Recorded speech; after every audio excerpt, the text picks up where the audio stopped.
Hello students, welcome to EPG Pathshala. I am Dr. Atri Adhya Chatterjee from GT Binani PG College, Mirzapur. Today we are going to talk on the module Feminist Characters in Bengali Theatre under the paper Women, Theatre and the Fine Arts.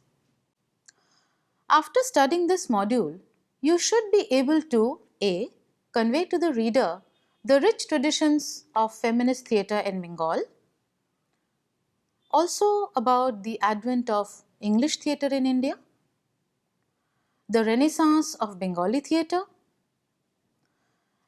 the great national theatre which is the pioneer of Bengali theatre in India, and other theatres like Minerva Theatre, Star Theatre and the group Bohurupi. You should also be able to know a little bit about the Indian People's Theatre Association, the Calcutta Little Theatre Group, the new emerging figure of the woman professional, and some women dramatists. Now let me introduce you to the paper. The theatre as we know it today is merely 2 centuries old, as this form of drama is a direct fallout of the British rule in India, which began from their capture of Bengal through the Battle of Plassey in 1757. However, dramatic performances were not alien to Bengalis. They had their own indigenous folk form of the drama, which were called the Jatra. Now, what were the Jatras? The Jatras originally were religious plays that formed the repertoire of devotees travelling from village to village with their gods, especially during festival times. And one such famous festival was the Rath Jatra or the Chariot Festival, where the images of Sri Krishna, his elder brother Sri Balram and sister Subhadra were taken around on a chariot, and plays on the life of Sri Krishna were performed as part of the festival. Now, one thing that has to be kept in mind about such Jatra plays is that all the female roles were played by young teenage boys or young men. The other dramatic folk forms that were popular are Jhumur, Leto, Alap, Gambhira, Kathakatha and Kobigan, etc. With English theatre came the concept of the proscenium stage or a raised platform where there was a distinct separation between the actors and the audience. In the Jatra, on the other hand, there was no separation between the two. The audience sat on all 3 sides of the stage or sometimes even sat on it, and the actors often sat amongst the audience. After the Britishers had established their rule in Bengal in 1757, they started providing the Bengalis with an English education. They learned English grammar, poetry, drama, prose, etc. In order to entertain themselves, they also started staging English plays. As a result, the elite Bengalis were exposed at quite an early stage, that is, compared to the rest part of the country, to the plays of Shakespeare, Molière, and the comedies of the Restoration period. The first Bangla play, titled Chhoddobesh or The Disguise, was staged in Western style with Bengali actors and actresses in the year 1795. Horashin Lebedev, a former Russian bandmaster in a British military unit, and Goloknath Das, a Bengali linguist, were the persons responsible for this remarkable feat. This play started a new trend of blending Sanskrit drama, Indian folk theatre, and Western dramatic style by Bengali playwrights and directors. Gradually, with the rise of nationalism and anti-British sentiments, this new medium became a powerful tool in the hands of Bengali dramatists. They started stirring up and awakening the masses against their British masters. Michael Madhusudhan Dotto, Dinobandhu Mitro, Girish Chandra Ghosh, and Vijendra Lal Rai were some of the stalwarts and pathbreakers of those times. Bengali theatre witnessed a renaissance between 1795 and 1890. The theatre of Bengal Renaissance is very crucial in understanding of the history of modern Bengali theatre. This period of Indian history rather, witnessed some of the profoundest and most radical changes in power structures in the subcontinent since the rise and fall of Islamic rule in India during the past few centuries. The Bengali Renaissance was the outgrowth of a grafting of British culture onto that of the more than willing native culture. This enormously enthusiastic response of the Bengalis to Western culture and its tenets, imposed by the British, was far greater than the adjustments required to cope with a colonial administration. It was a search for a cultural identity that could at some level set them at par with their Western masters. It was a ploy of beating their own masters at their game. When the wave of social movement hit the Bengali stage, many plays pertaining to women's issues got written and staged. In 1856, Umesh Chandra Mitra wrote Bidova Bibaho Natak, a play on widow remarriage, in support of Ishwar Chandra Vidyasagar's widow remarriage movement. On similar lines, Shimel Peerbux wrote Bidova Biroho Natak. Many plays also got written on various social issues like child marriage, polygamy, alcohol abuse, and prostitution between 1860 and 1872.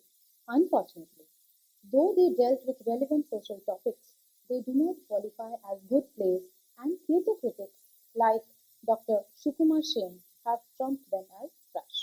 Dinabandhu Mitro's Shodhvar Ekadashi, that is, the Ekadashi caste of a married woman, introduced satire as the flavor of the new season, where the playwright makes fun of the hollowness of blind Hindu rituals and superstitions.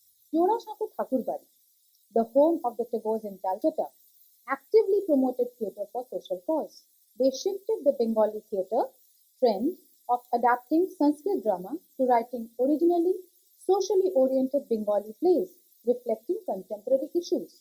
The Jorashako Natyashala committee advertised for scripts based on Hindu females, their conditions and helplessness due to the atrocities of the village zamindars in the Indian Mirror dated 15th of July 1865.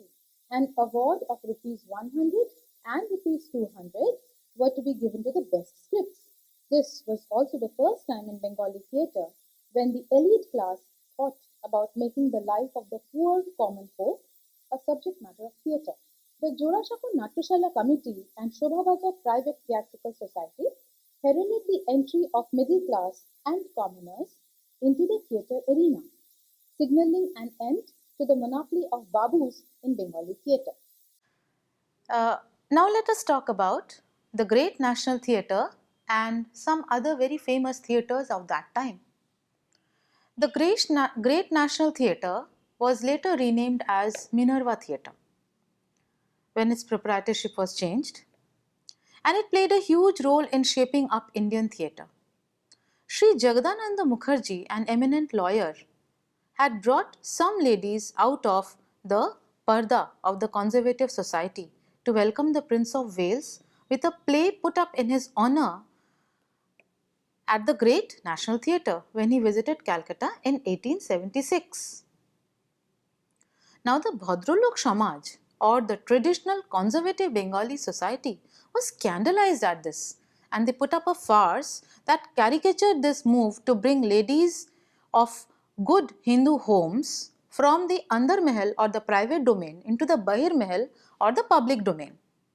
To stop such farcical acts, an ordinance was issued by the Viceroy Lord Northbrook, empowering the government to ban such plays which were scandalous, defamatory, seditious, obscene, or otherwise prejudicial to public interest. Later in the year, this decree was ratified by the Dramatics Performances Act, which saw the beginning of theatre and film censorship in India. Thus, the Great National Theatre played a big role in bringing women from conservative traditional Bengali families out into public spaces. This must have been a very big step towards liberating Bengali women from the home and hearth where they were wont to be tied down for the whole of their lives. Most of the times, as I said before, women's roles were played by young boys or men. But when they were played by women, the actresses were not from good families or high society. They mostly came from the families of prostitutes. These women were either prostitutes themselves or the daughters of prostitutes who tried to lift themselves up from their position in society, although society at that point of time looked down on them as women of loose moral character. Minerva Theatre was the first to engage actresses from the brothels because ladies from respectable homes would not act in them. When Bengal Theatre appointed 4 prostitutes as actresses in 1873, newspapers like Madhyasto and Bharat Sanskarak went shrill with their criticism of this move. It was felt that from then on, prostitutes would get equal rights to socialize. Civil society was scandalized, and huge, widespread protests followed, but very soon, other theatre houses started doing the same. With the establishment of Star Theatre, a new star was born on the firmament of the Bengali theatre scene in the person of Binodini Dashi, who had very humble beginnings. In fact, she was the daughter of a prostitute, but went on to become a colossal figure in Bengali theatre. The Star Theatre hosted Rabindranath Tagore's Grihodahe during his lifetime. Interestingly, Binodini Dashi's acting career spanned a period of just 12 years.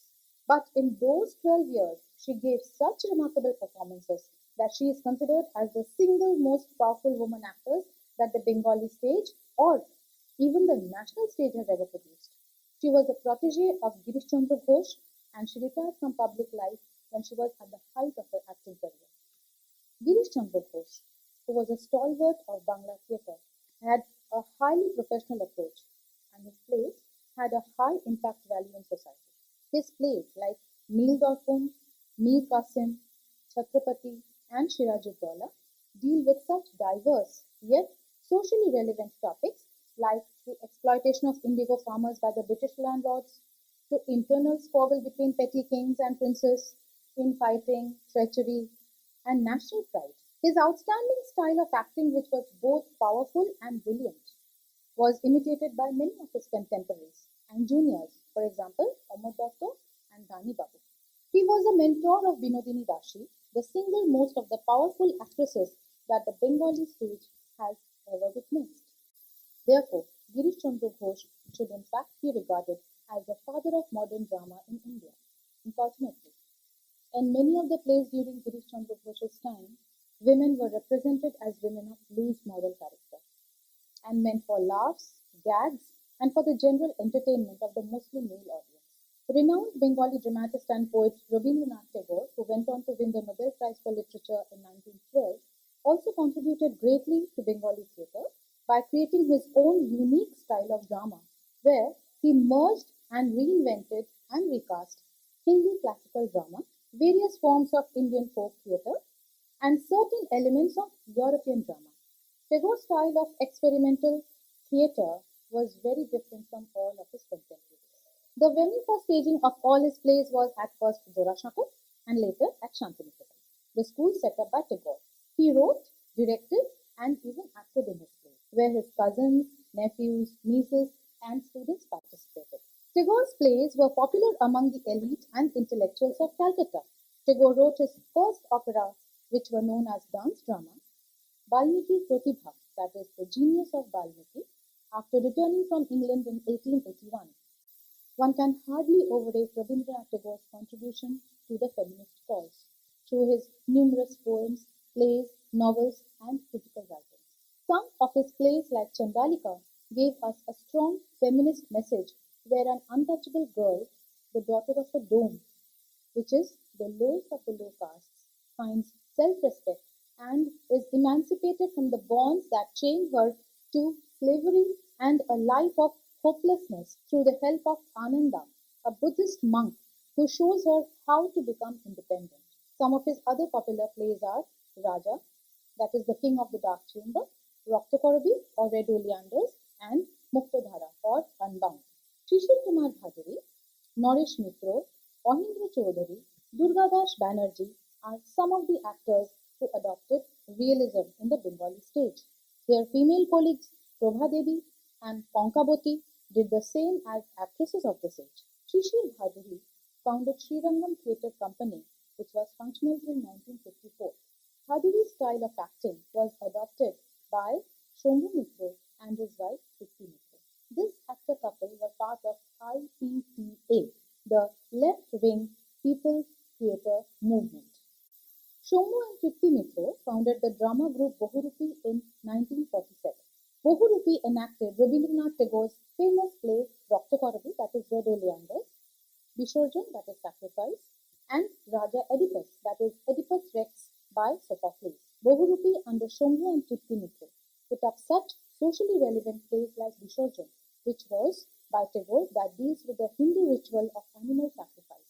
Raktakorabi, Chop Adalat Cholche, that is Vijay Tendulkar's Silence the Court is in Session, where a robust, vivacious young woman is censured and humiliated by so-called upholders of moral values in order to maintain the feudalistic status quo in society.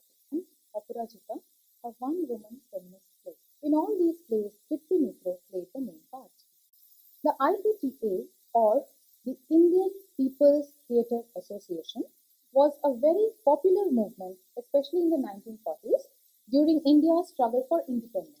It is a very important movement from the point of view of women's theatre as well, because this was one of the cultural platforms where, for the first time, the participation of women as a stage performer or a public figure became socially acceptable. It helped in bringing women out into the public domain of drama and social activism. Utpal Datta, another colossus of the social theatre, was also associated with IPTA because of its Marxist socialist ideology. Bangla theatre developed on two separate lines. One was the commercial professional theatre that was primarily urban and based in Kolkata, and the other was the non-professional or new or other theatre. Shishir Kumar Bhaduri was the first playwright who tried to merge the two together. The Calcutta Little Theatre Group was established by Utpal Datta in 1947. Ibrahim Alkazi, another playwright, shifted from English to Bengali language theatre in 1954. Both Datta and Alkazi contributed greatly in making Bangla theatre highly popular in post-independent India. Datta, who was first fired by Maoist ideology, took his dramas to the hinterland of Bengal to its rural folk in villages and staged them on the most rudimentary of stages, and thus roped in a larger gamut of audience. The new emerging figure of the working woman or professional woman was a largely new entity in the urban middle class families in Calcutta.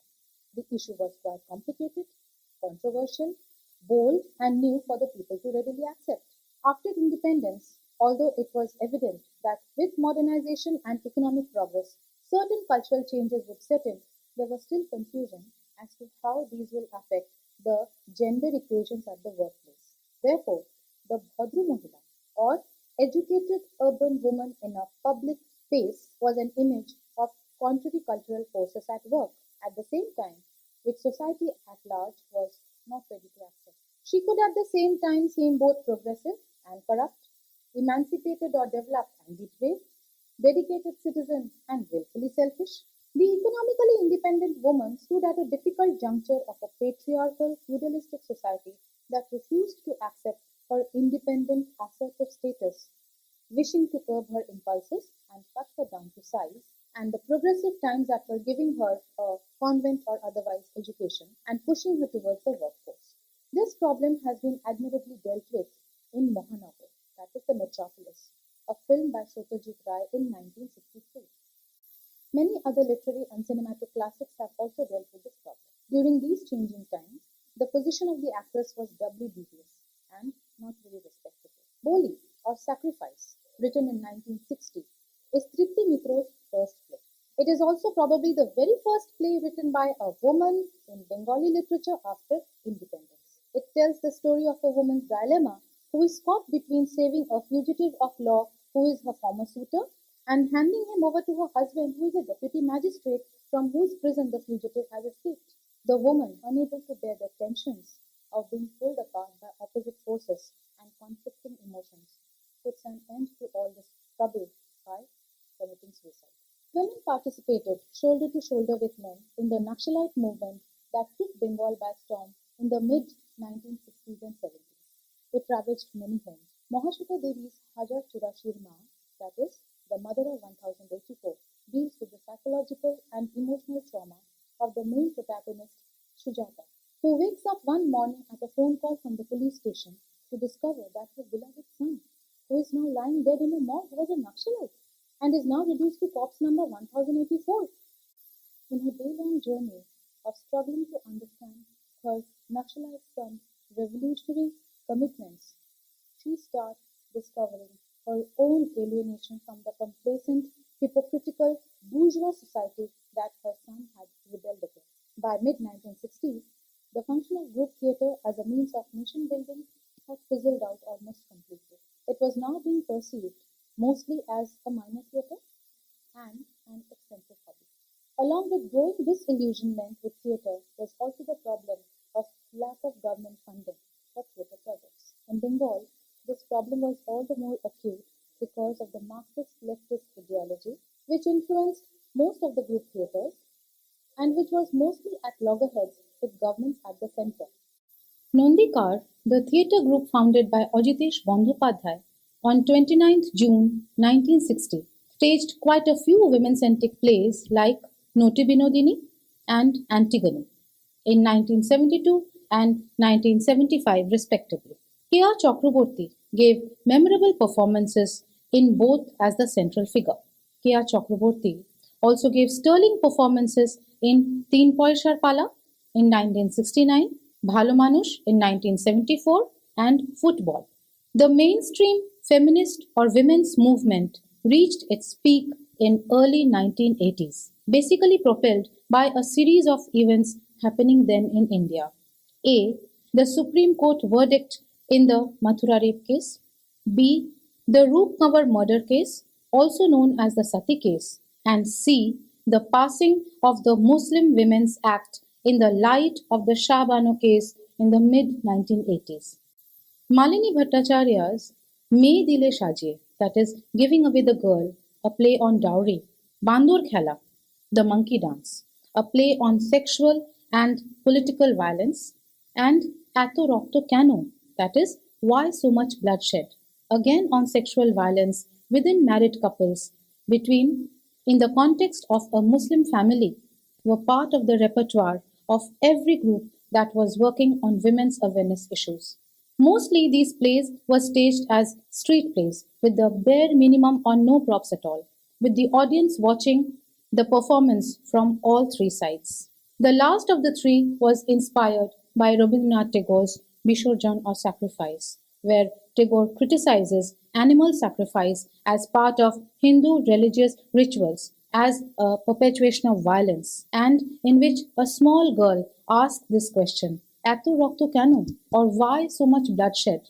Shauli Mitro, born in the late 1940s, was daughter of the doyens of Bengali theatre, Shambhu Mitro and Tripti Mitro. She wrote Nathopati Onathpot, that is, Five Lords Yet None a Protector, and Kotha Amrito Shaman or Timeless Tales, questions the role of a woman, a wife, and a mother in the context of the royal households of the Mahabharata and how they continue to have a relevance even in our modern times. Both of these plays are one-woman performances in the tradition of Kathakatha, a Bengali folk art form of dramatized storytelling with live music.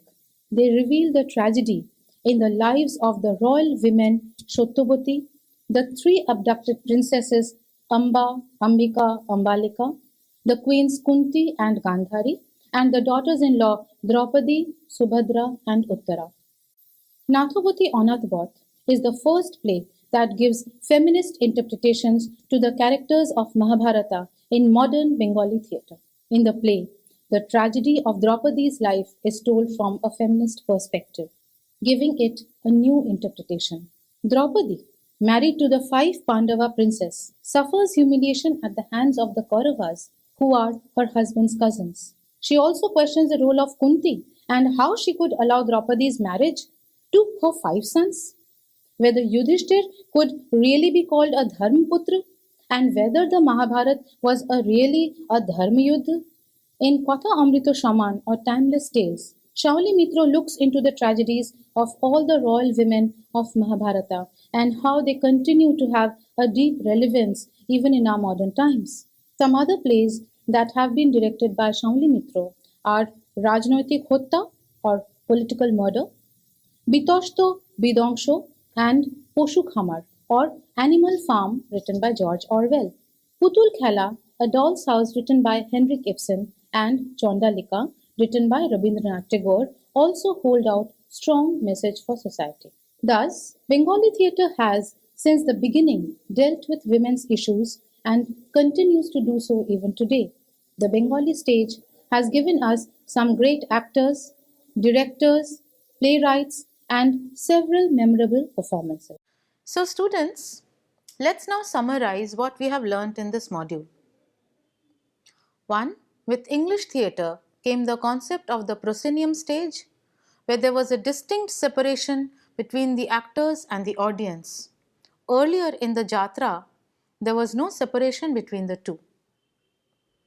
Second, with the rise of nationalism and anti-British sentiments, this new medium became a powerful tool in the hands of Bengali dramatists in stirring up and awakening the masses against the British masters. We have also learned that Michael Madhusudhan Dotto, Dinabandhu Mitro, Girish Chandra Ghosh, and D.L. Roy were some of the stalwarts and pathbreakers of those times. We have learned that Bengali theatre witnessed a renaissance between 1795 and 1890 approximately, and this renaissance is very crucial in the understanding of the history of modern Bengali theatre. We have also learnt that Minerva Theatre was the first to engage actresses from the brothels because ladies from respectable backgrounds would not act in plays. And we have also learnt that Binodini Dashi was one of the greatest female actors of the Bengali stage, who herself was a prostitute at one time, and she was a protege of Girish Chandra Ghosh, who wrote plays that had a high impact value in society. Some of Girish Chandra Ghosh's plays, let us recapitulate, are Neel Darpan, Mir Qasim, Chhatrapati, and Shirajud-Dowla that deal with very diverse yet socially relevant topics. We have also learned that Rabindranath Tagore's contribution to feminist thought has been great. His play Chandalika is one of the plays to remember. We have learned that Shishir Kumar Bhaduri, Naresh Chandra Mitra, Ahindra Chaudhary, Durga Das Banerjee were some of the actors, and Prabha Devi and Kankabati were the actresses, and they all adopted realism in their plays. We have learned that Shambhu and Tripti Mitro founded the drama group Bohurupi in 1947. In all the plays in Bohurupi, Tripti Mitro appears in the main role. One very important theatre movement to remember was the IPTA, or the Indian People's Theatre Association, which was very strong during India's struggle for independence. It was very crucial in bringing up the participation of women as a stage performer or a public figure. It helped women come out of their homes into the domain of drama and social activism. IPTA gave us a very great personality in theatre in the person of Utpal Datta, who was a colossus of the social theatre. One feminist playwright that we should always remember was Malini Bhattacharya, whose plays were part of every theatre group that was working on women's awareness issues. Shauli Mitro who was the daughter of Shambhu and Tripti Mitro, wrote Nathoboti Anathbot and Kotha Amrito Shaman that questions the role of women, a wife and a mother in the context of the royal households of the Mahabharata and how they continue to have a relevance even in our modern times. We should remember how it still influences the modern theatre. Thank you.